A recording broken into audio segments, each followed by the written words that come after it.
Vous écoutez dans notre communauté.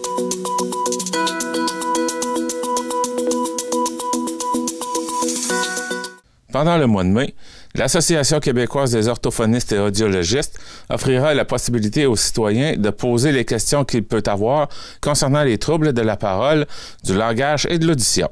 Avec Johanna Preda, orthophoniste et membre du conseil d'administration de l'AQOA, on discute des différents troubles qui affectent la communication.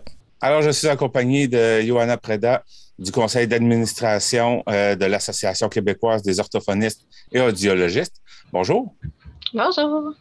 Donc, avant de commencer, l'AQOA, ce qui est l'Association québécoise des orthophonistes et audiologistes, qu'est-ce que c'est? D'abord et avant tout, puis c'est très important de le mentionner, c'est un organisme à but non lucratif. Donc, la plupart des membres sont évidemment, tous les membres sont des orthophonistes et des audiologistes, mais aussi l'AQOA travaille presque principalement qu'avec des bénévoles orthophonistes et audiologistes. Donc, c'est très important de spécifier que c'est un organisme à but non lucratif qui a comme mandat de défendre les intérêts des membres, ce qui est la grande différence entre un ordre qui défend le public et une association qui, nous, on va défendre les membres orthophonistes et audiologistes. Donc, on veille un peu à la reconnaissance de l'orthophonie et de l'audiologie au Québec. Donc, nos principaux efforts vont aller vers la promotion des champs de pratique, vers le développement de l'emploi en orthophonie et audiologie dans les secteurs autant publics que privés. Et dans le but de pouvoir en faire la promotion, vous avez mis en place le mois de la communication et de l'audition. Le but recherché, dans le fond, ça se trouve être quoi? C'est sûr qu'en tant qu'association, notre but premier, c'est de faire parler de nos collègues orthophonistes et audiologistes, donc de faire la promotion des deux professions.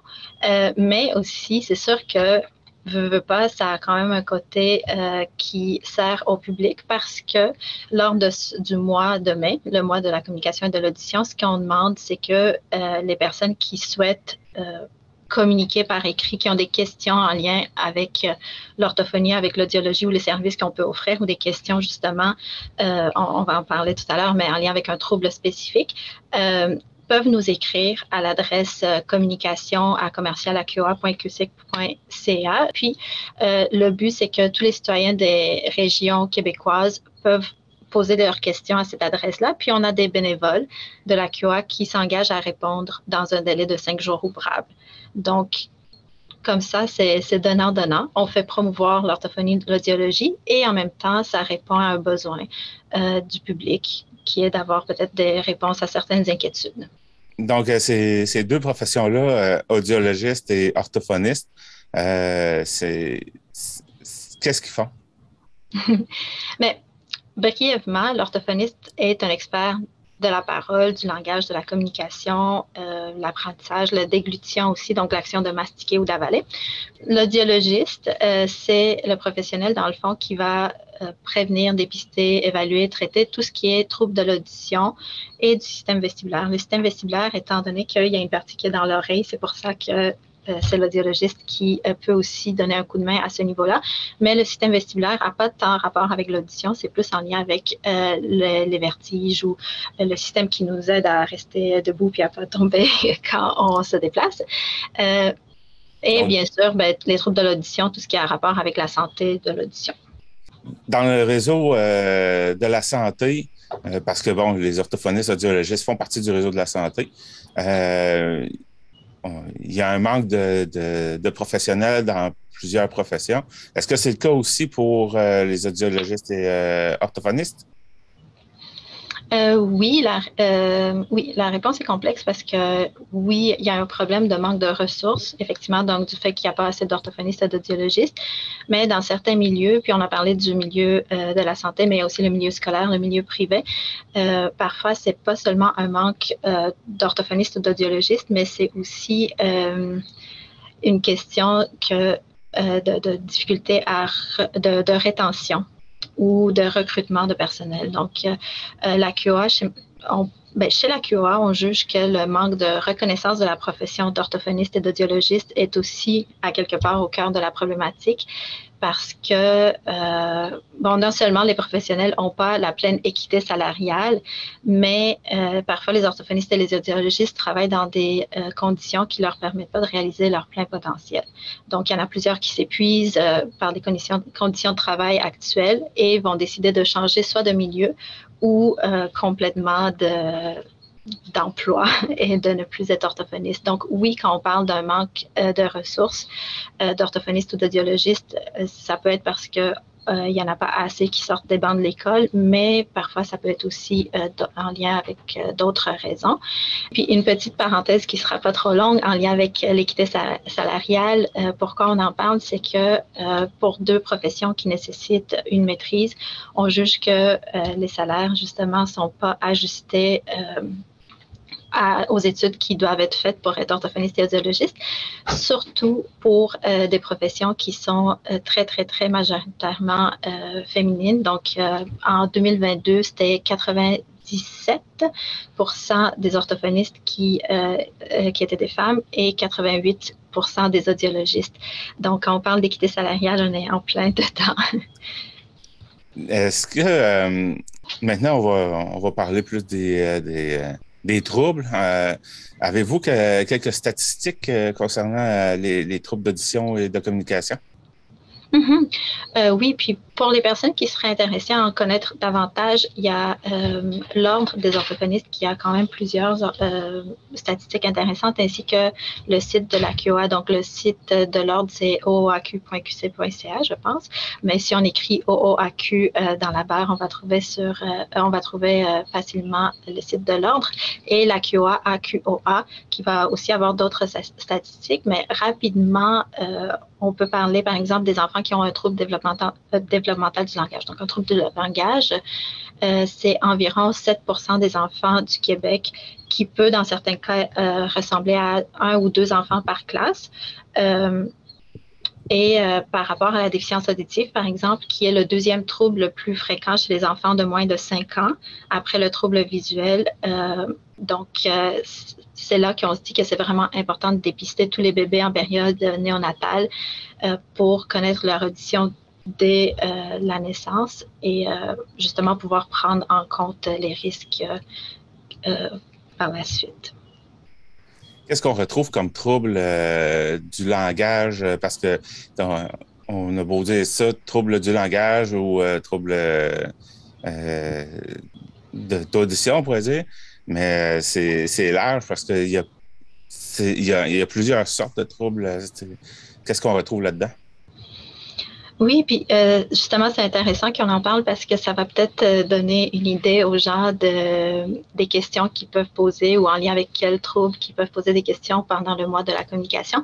Si on commence avec les difficultés auditives et les vertiges, justement, des questions qu'on pourrait poser aux audiologistes, ça serait en lien avec des pertes auditives, des questions en lien avec des acouphènes, donc quand on a des sifflements ou des bourdonnements dans les oreilles, ou même de l'hypoacousie. Donc, quand on a une intolérance au son, une dysfonction de la trompe d'Eustache, tout ce qui est vertige, on l'a dit tout à l'heure, des étourdissements, des pertes d'équilibre, et évidemment, tout ce qui a, je pense que je l'ai nommé en entrée de jeu, la perte auditive, et même ce qu'on appelle le trouble de traitement auditif. Une autre statistique importante en lien avec la surdité, c'est que 50% des personnes âgées de plus de 75 ans vivent avec une déficience auditive qui est souvent non identifiée. Donc, c'est des personnes qui se disent « Ah, il me semble que j'entends moins bien » ou qui se disent « Il me semble que j'arrive à moins bien me concentrer dans les soupers de famille » ou qui s'isolent, mais qui n'ont peut-être pas pensé à aller consulter un audiologiste pour voir si c'est en lien avec l'audition. 50% des personnes âgées de plus de 75 ans, c'est quand même vraiment beaucoup. Donc, c'est très, très important de parler plus souvent de la santé auditive et des pertes auditives qui peuvent survenir avec l'âge. Et du côté des orthophonistes? Du côté des orthophonistes, on va parler de plusieurs troubles, donc, dont certains en lien avec la parole, qui sont en lien avec la manière que les sons sont prononcés ou articulés. Les principaux sont les troubles des sons de la parole, donc la prononciation, on va le dire simplement comme ça, la dyspraxie, la dysarthrie. On va parler de bégaiement aussi ou des troubles de la résonance, donc des gens qui ont des fentes palatines, des fissures labiopalatines qu'on peut appeler aussi. Ça va donner un trouble de la résonance parce que le son ne va pas nécessairement sortir du même endroit. Ça, c'est ce qui entoure la parole. En lien avec le langage, on va parler tantôt on a parlé de le trouble développemental du langage. Donc, ça en est un. Avant, on appelait ça la dysphasie, puis c'est souvent encore il y a quand même encore des gens qui associent le trouble développemental du langage à la dysphasie. On parle de la dyslexie, de la dysorthographie, l'aphasie, qui est plus un trouble acquis, donc des personnes qui ont fait, par exemple, un AVC, suite à ça, peuvent, dans certains cas, être aphasiques. On parle aussi des troubles de la communication. Donc, par exemple, une personne autiste pourrait avoir un trouble de la communication. On parle aussi de difficultés... j'ai parlé aussi de dysphagie, donc tout ce qui a rapport avec la déglutition ou la posture de la bouche au repos. On va parler de dysphagie, donc les personnes qui ont de la difficulté à avaler. On va parler aussi d'un trouble orofacial myofonctionnel ou un TOM plus facile qui va être en lien avec la posture de la langue ou des lèvres au repos, la manière qu'on fait la déglutition, donc comment on place la langue pour avaler. Il y a vraiment, c'est sûr qu'il m'en manque parce que autant en orthophonie qu'en audiologie, il y a plusieurs troubles et difficultés qui peuvent être en lien avec la communication avec la bouche, avec les oreilles. Mais en cas de doute, écrivez-nous votre question, puis on vous dirigera si ce n'est pas une question d'orthophonie ou d'audiologie. Donc, il y a vraiment beaucoup de troubles différents de ce que je constate. Et comme on est dans le mois de la communication, les gens peuvent poser leurs questions gratuitement. Donc, comment ils peuvent s'y prendre? Donc, entre le 1er mai et le 31 mai, les citoyens de vraiment toutes les régions du Québec peuvent nous écrire à communication avec un S à commercial@qoa.qc.ca. Et nos bénévoles, donc les bénévoles de la QOA, s'engagent à répondre dans un délai de 5 jours ouvrables. Donc, quelque chose qu'on pourrait ajouter? Vu que mai est le mois de la communication et de l'audition, si vous avez déjà un suivi en orthophonie ou en audiologie, pensez à dire un petit merci à l'orthophoniste et l'audiologiste qui vous suit. Et sinon, si vous avez d'autres questions, comme on l'a dit tout à l'heure, n'hésitez pas à nous écrire, même si vous n'êtes pas sûr que c'est une question à laquelle on va pouvoir répondre, posez-la quand même et on vous dirigera si jamais ce n'est pas une question pour nous. Merci. Bien, Johanna Preda, merci beaucoup pour avoir pris de votre temps. Merci beaucoup. Bonne journée.